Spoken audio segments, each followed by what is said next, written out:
ಆತ್ಮೀಯರೇ, ಈ ಒಂದು ಭಾಗದಲ್ಲಿ 10ನೇ ತರಗತಿಯ ವಿಜ್ಞಾನ ವಿಷಯಕ್ಕೆ ಸಂಬಂಧಪಟ್ಟಂತೆ 2024-25ನೇ ಸಾಲಿಗೆ ಸಂಬಂಧಿಸಿದಂತೆ ಅರ್ಧವಾರ್ಷಿಕ ಅಭ್ಯಾಸ ಪರೀಕ್ಷೆಗೆ ಸಂಬಂಧಪಟ್ಟಂತೆ ಒಂದು ಮಾದರಿ ಪ್ರಶ್ನೆ ಪತ್ರಿಕೆಯನ್ನು ಇಲ್ಲಿ ನೋಡ್ತಾ ಇದ್ದೀವಿ.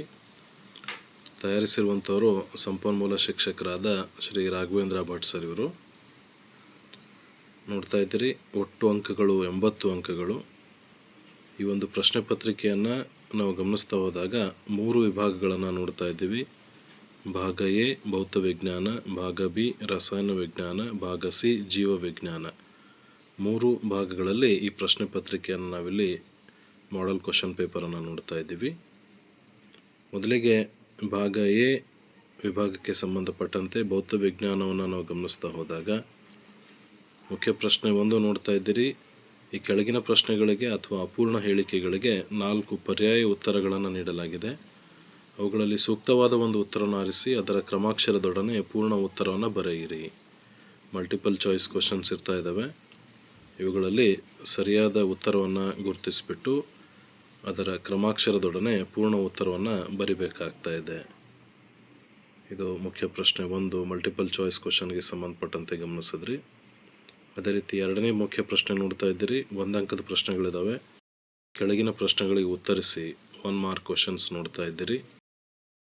ನೆಕ್ಸ್ಟ್ ಮುಖ್ಯ ಪ್ರಶ್ನೆ 3 2 ಅಂಕದ ಪ್ರಶ್ನೆಗಳನ್ನು ನೋಡ್ತಾ ಇದ್ದೀರಿ. ಕೆಳಗಿನ ಪ್ರಶ್ನೆಗಳಿಗೆ ಉತ್ತರಿಸಿ 2 ಅಂಕದ 3 ಪ್ರಶ್ನೆಗಳನ್ನು ಇಲ್ಲಿ ಗಮನಿಸ್ತಾ ಇದ್ದೀರಿ. ಅದೇ ರೀತಿ ಮುಖ್ಯ ಪ್ರಶ್ನೆ 4 3 ಅಂಕದ 3 ಪ್ರಶ್ನೆಗಳನ್ನು ನಾವಿಲ್ಲಿ ನೋಡಬಹುದು. ಇವುಗಳಲ್ಲಿ ಕೆಲವೊಂದು ಅಥವಾ ಪ್ರಶ್ನೆಗಳನ್ನು ಕೂಡ ಇಲ್ಲಿ ನೀವು ನೋಡ್ಬೋದಾಗ್ತಾ ಇದೆ.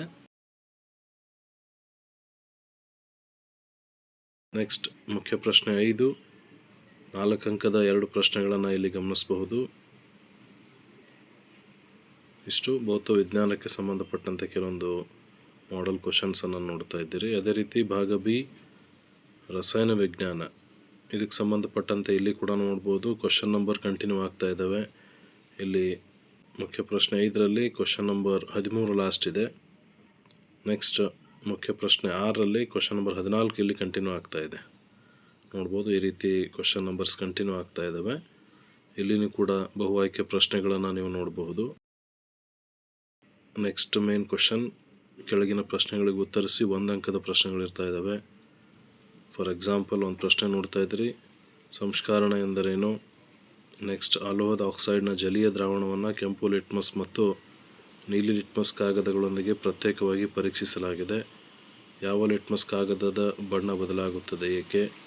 ಹೀಗೆ ನೆಕ್ಸ್ಟ್ ಮುಖ್ಯ ಪ್ರಶ್ನೆ 8 2 ಅಂಕದ 3 ಪ್ರಶ್ನೆಗಳನ್ನು ನೋಡ್ತಾ ಇದ್ದೀರಿ. ಕೆಳಗಿನ ಪ್ರಶ್ನೆಗಳಿಗೆ ಉತ್ತರಿಸಿ. ನೆಕ್ಸ್ಟ್ ಮೇನ್ ಕ್ವಶನ್ 3 ಅಂಕದ 3 ಪ್ರಶ್ನೆಗಳನ್ನು ನೀವು ಗಮನಿಸಬಹುದು. ಇಲ್ಲಿನೂ ಕೂಡ ಅಥವಾ ಪ್ರಶ್ನೆಯನ್ನು ನೋಡ್ತಾ ಇದ್ದೀರಿ. ನೆಕ್ಸ್ಟ್ 4 ಅಂಕದ ಒಂದು ಪ್ರಶ್ನೆಯನ್ನು ನೀವಿಲ್ಲಿ ಗಮನಿಸಬಹುದು. ಫಾರ್ ಎಕ್ಸಾಂಪಲ್ ಪ್ರಶ್ನೆ ನೋಡ್ತಾ ಇದ್ದೀರಿ, ಚಲುವೆ ಪುಡಿಯನ್ನು ಹೇಗೆ ತಯಾರಿಸಲಾಗುತ್ತದೆ, ಚಲುವೆ ಪುಡಿಯ ರಾಸಾಯನಿಕ ಹೆಸರು, ಅಣುಸೂತ್ರ ಬರೆದು 2 ಉಪಯೋಗಗಳನ್ನು ಪಟ್ಟಿ ಮಾಡಿ ಅಂತ ಒಂದು ಪ್ರಶ್ನೆ ನೋಡ್ತಾ ಇದ್ದೀರಿ. ನೆಕ್ಸ್ಟ್ ಭಾಗ ಸಿ ಜೀವವಿಜ್ಞಾನಕ್ಕೆ ಸಂಬಂಧಪಟ್ಟಂತೆ ನಾವು ಗಮನಿಸ್ತಾ ಹೋದಾಗ ಇಲ್ಲಿನೂ ಕೂಡ ಮುಖ್ಯ ಪ್ರಶ್ನೆ 11ರಲ್ಲಿ ನೀವು ಬಹು ಆಯ್ಕೆ ಪ್ರಶ್ನೆಗಳನ್ನು ನೋಡ್ತಾ ಇದ್ದೀರಿ. ಮಲ್ಟಿಪಲ್ ಚಾಯ್ಸ್ ಕ್ವಶನ್ಸ್ ಇದ್ದಾವೆ. ಮುಖ್ಯ ಪ್ರಶ್ನೆ 12ರಲ್ಲಿ 1 ಅಂಕದ ಪ್ರಶ್ನೆಗಳನ್ನು ನೋಡ್ತಾ ಇದ್ದೀರಿ. ಅದೇ ರೀತಿ ನೆಕ್ಸ್ಟ್ ಮೇನ್ ಕ್ವಶನಲ್ಲಿ 2 ಅಂಕದ ಪ್ರಶ್ನೆಗಳು ಕೂಡ ನಾವಿಲ್ಲಿ ಗಮನಿಸಬಹುದು. 2 ಅಂಕದ ಪ್ರಶ್ನೆಯಲ್ಲಿ ಒಂದು ಪ್ರಶ್ನೆ ಗಮನಿಸಬಹುದು. ಬಟಾಣಿ ಸಸ್ಯದ ಬಳ್ಳಿಯ ಕುಡಿಗಳು ಸಸ್ಯ ಬೆಳೆದಂತೆ ನಿರ್ದಿಷ್ಟ ದಿಕ್ಕಿಗೆ ಚಲಿಸುತ್ತಿರುವಂತೆ ಕಾಣುತ್ತದೆ. ಈ ರೀತಿಯ ಪ್ರತಿಕ್ರಿಯೆಯು ಹೇಗೆ ಉಂಟಾಗುತ್ತದೆ? ಅಥವಾ ಇನ್ನೊಂದು ಕ್ವಶನ್ ನೋಡ್ತಾ ಇದ್ರಿ, ಅಡ್ರಿನಲ್ ಗ್ರಂಥಿಯು ನಮ್ಮ ದೇಹದಲ್ಲಿ ಹೇಗೆ ರಾಸಾಯನಿಕ ಸಹಭಾಗಿತ್ವವನ್ನು ಉಂಟು ಮಾಡುತ್ತದೆ, ವಿವರಿಸಿ ಅಂತ ಪ್ರಶ್ನೆ ನೋಡ್ತಾ ಇದ್ದೀರಿ. ಅದೇ ರೀತಿ ಇನ್ನೊಂದು ಪ್ರಶ್ನೆ ನೋಡ್ಬೋದು. ಫಾರ್ ಎಕ್ಸಾಂಪಲ್ ಇಮ್ಮಡಿ ಪರಿಚಲನೆ ಎಂದರೇನು, ಸ್ತನಿಗಳು ಮತ್ತು ಪಕ್ಷಿಗಳಲ್ಲಿ ಇಮ್ಮಡಿ ಪರಿಚಲನೆಯ ಮಹತ್ವಗಳನ್ನು ತಿಳಿಸಿ ಅಂತ ಒಂದು ಪ್ರಶ್ನೆಯನ್ನು ಇಲ್ಲಿ ಗಮನಿಸ್ಬೋದಾಗ್ತಾ ಇದೆ. ಹೀಗೆ 2 ಅಂಕದ 2 ಪ್ರಶ್ನೆಗಳನ್ನು ಇಲ್ಲಿ ನೋಡ್ತಾ ಇವುಗಳಲ್ಲಿ ಅಥವಾ ಪ್ರಶ್ನೆಗಳು ಕೂಡ ಬರುವಂತಹ ಸಾಧ್ಯತೆ ಇರುತ್ತೆ ಅನ್ನುವಂಥದ್ದನ್ನು ನಾವಿಲ್ಲಿ ಈ ಒಂದು ಅಭ್ಯಾಸ ಪ್ರಶ್ನೆ ಪತ್ರಿಕೆ ಅಥವಾ ಮಾಡೆಲ್ ಕ್ವಶನ್ ಪೇಪರ್ನಲ್ಲಿ ಗಮನಿಸ್ತಾ ಇದ್ದೀವಿ. ನೆಕ್ಸ್ಟ್ ಮೇನ್ ಕ್ವಶನ್ ನೋಡ್ತಾ ಇದ್ದೀರಿ. ಈ ಕೆಳಗಿನ ಪ್ರಶ್ನೆಗಳಿಗೆ ಉತ್ತರಿಸಿ. ಇಲ್ಲಿ 3 ಅಂಕದ 3 ಪ್ರಶ್ನೆಗಳನ್ನು ನಾವು ಗಮನಿಸಬಹುದು. ಒಂದು ಪ್ರಶ್ನೆ ನೋಡ್ತಾ ಇದ್ದೀರಿ, ಕ್ವಶನ್ ನಂಬರ್ 34 ಗಮನಿಸಬಹುದು. ಕೆಳಗಿನ ಸಂದರ್ಭಗಳಲ್ಲಿ ಎಲ್ಲ ಜೀವಿಗಳಲ್ಲಿ ಪೋಷಣೆಯ ಉತ್ಪನ್ನವಾದ ಗ್ಲೂಕೋಸ್ ಹೇಗೆ ವಿಭಜನೆಗೊಳ್ಳುತ್ತದೆ? ಇವುಗಳಲ್ಲಿ 3 ಸಬ್ ಕ್ವಶನ್ಸ್ ನೋಡ್ತಾ ಇದ್ದೀರಿ. ಅದರಲ್ಲಿ ಮೊದಲಿಗೆ ವಾತಾವರಣದ ಆಕ್ಸಿಜನ್ ಉಪಸ್ಥಿತಿಯಲ್ಲಿ, ನೆಕ್ಸ್ಟ್ ವಾತಾವರಣದ ಆಕ್ಸಿಜನ್ ಅನುಪಸ್ಥಿತಿಯಲ್ಲಿ, ನೆಕ್ಸ್ಟ್ ಆಕ್ಸಿಜನ್ನ ಕೊರತೆ ಉಂಟಾದಾಗ ಸ್ನಾಯು ಕೋಶಗಳಲ್ಲಿ ಅಂತ ಒಂದು ಪ್ರಶ್ನೆಯನ್ನು ಇಲ್ಲಿ ನೋಡ್ಬೋದಾಗ್ತಾ ಇದೆ. ಅಥವಾ ಪ್ರಶ್ನೆಯನ್ನು ಕೂಡ ನೀವು ಇಲ್ಲಿ ಗಮನಿಸ್ಬೋದು. ಮಾನವನ ಜಠರದಲ್ಲಿ ನಡೆಯುವಂತಹ ಜೀರ್ಣಕ್ರಿಯೆಯನ್ನು ವಿವರಿಸಿ ಅನ್ನುವಂಥ ಒಂದು ಪ್ರಶ್ನೆಯನ್ನು ನೋಡಬಹುದು. ನೆಕ್ಸ್ಟ್ ಇದೇ ರೀತಿ 3 ಅಂಕದ ಪ್ರಶ್ನೆಗಳನ್ನು ನೋಡ್ತಾ ಇದ್ದೀರಿ. ಅಥವಾ ಪ್ರಶ್ನೆಗಳು ಕೂಡ ಇಲ್ಲಿ ಕಂಡು ಬರ್ತಾ ಇದ್ದಾವೆ. ಹಾಗೆಯೇ ಇಲ್ಲಿ ಚಿತ್ರ ಸಮೇತ ಪ್ರಶ್ನೆಗಳನ್ನು ಕೂಡ ಕೇಳ್ಬೋದಾಗ್ತಾ ಇದೆ. ನೋಡ್ತಾ ಇದ್ದೀರಿ. ಇಲ್ಲಿ ಕೊಟ್ಟಿರುವ ಮಾನವನ ವಿಸರ್ಜನಾಂಗ ವಿವಾದ ಚಿತ್ರವನ್ನು ಗಮನಿಸಿಬಿಟ್ಟು ಇಲ್ಲೊಂದು 3 ಪ್ರಶ್ನೆಗಳನ್ನು ಕೇಳಿದ್ದಾರೆ. ಇವುಗಳನ್ನು ಉತ್ತರಿಸಬೇಕಾಗಿದ್ದು ಕೂಡ ಗಮನಿಸಬೇಕಾಗ್ತಾ ಇದೆ. ನೆಕ್ಸ್ಟ್ ಈ ಕೆಳಗಿನ ಪ್ರಶ್ನೆಗೆ ಉತ್ತರಿಸಿ. ನೆಕ್ಸ್ಟ್ ಮೇನ್ ಕ್ವಶನ್ ನಂಬರ್ 15 ಮುಖ್ಯ ಪ್ರಶ್ನೆ 15 ನೋಡ್ತಾ ಇದ್ದೀರಿ. ಇದು 4 ಅಂಕದ ಪ್ರಶ್ನೆ ಇದೆ.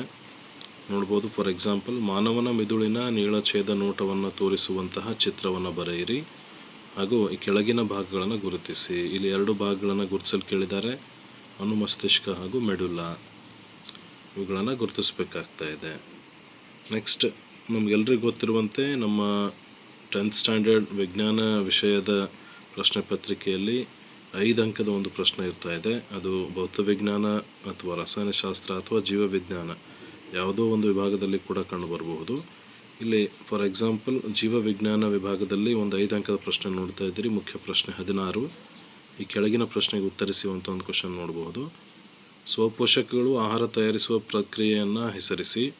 ಈ ಪ್ರಕ್ರಿಯೆಯಲ್ಲಿ ಜರುಗುವ ಘಟನೆಗಳನ್ನು ಸಂಕ್ಷಿಪ್ತವಾಗಿ ಬರೆಯಿರಿ. ಈ ಪ್ರಕ್ರಿಯೆಯಲ್ಲಿ ಪತ್ರರಂಧ್ರಗಳ ಪಾತ್ರವೇನು ಅಂತ ಒಂದು 5 ಅಂಕದ ಒಂದು ಪ್ರಶ್ನೆಯನ್ನು ನೋಡ್ಬೋದಾಗ್ತಾ ಇದೆ. ಹೀಗೆ ಒಂದು ಮಾಡೆಲ್ ಕ್ವಶನ್ ಪೇಪರನ್ನು ನಾವಿಲ್ಲಿ ಗಮನಿಸ್ತಾ ಇದ್ದೀವಿ. ಆಮೇಲೆ ಇಲ್ಲಿ ಒಂದೆರಡು ಸೂಚನೆಗಳನ್ನು ನೋಡ್ತಾ ಇದ್ದೀರಿ. ಈ ಪ್ರಶ್ನೆ ಪತ್ರಿಕೆ ಕೇವಲ ಅಭ್ಯಾಸಕ್ಕಾಗಿ ಮಾತ್ರ ಇದೆ. ಮಂಡಳಿ ಅರ್ಧವಾರ್ಷಿಕ ಪರೀಕ್ಷೆಯ ಪ್ರಶ್ನೆ ಪತ್ರಿಕೆಯ ಒಂದು ಮಾದರಿ ಭಿನ್ನವಾಗಿ ಇರಬಹುದು. ಅದೇ ರೀತಿ ಇದನ್ನು ಕಳೆದ ಸಾಲಿನ ಒಂದು ಮಂಡಳಿ ಪ್ರಶ್ನೆ ಪತ್ರಿಕೆಯ ಆಧಾರದ ಮೇಲೆ ಕಳೆದ ಸಾಲಿನ ಮಂಡಳಿ ಪ್ರಶ್ನೆ ಪತ್ರಿಕೆ ಆಧರಿಸಿ ಆ ಮಾದರಿನೇ ಆಧರಿಸಿಬಿಟ್ಟು ಇದನ್ನು ತಯಾರಿಸಲಾಗಿದೆ ಅನ್ನುವಂಥದ್ದನ್ನು ಇಲ್ಲಿ ನಾವು ನೋಡ್ಬೋದಾಗ್ತಾ ಇದೆ. ಇಷ್ಟು 10ನೇ ತರಗತಿಯ ವಿಜ್ಞಾನ ವಿಷಯಕ್ಕೆ ಸಂಬಂಧಪಟ್ಟಂತೆ 2024-25ನೇ ಸಾಲಿನ ಮಿಡ್ ಟರ್ಮ್ ಕ್ವಶನ್ ಪೇಪರ್ನ ಒಂದು ಮಾಡೆಲ್ ಕ್ವಶನ್ ಪೇಪರನ್ನು ಅಥವಾ 10ನೇ ತರಗತಿಯ ಅರ್ಧ ವಾರ್ಷಿಕ ಅಭ್ಯಾಸ ಪರೀಕ್ಷೆಯನ್ನು ಸಂಪನ್ಮೂಲ ಶಿಕ್ಷಕರು ಶ್ರೀ ರಾಘವೇಂದ್ರ ಭಟ್ ಸರ್ ಅವರು ತಯಾರಿಸಿರುವಂಥದ್ದನ್ನು ನಾವಿಲ್ಲಿ ಗಮನಿಸಿದ್ವಿ. ಧನ್ಯವಾದಗಳು.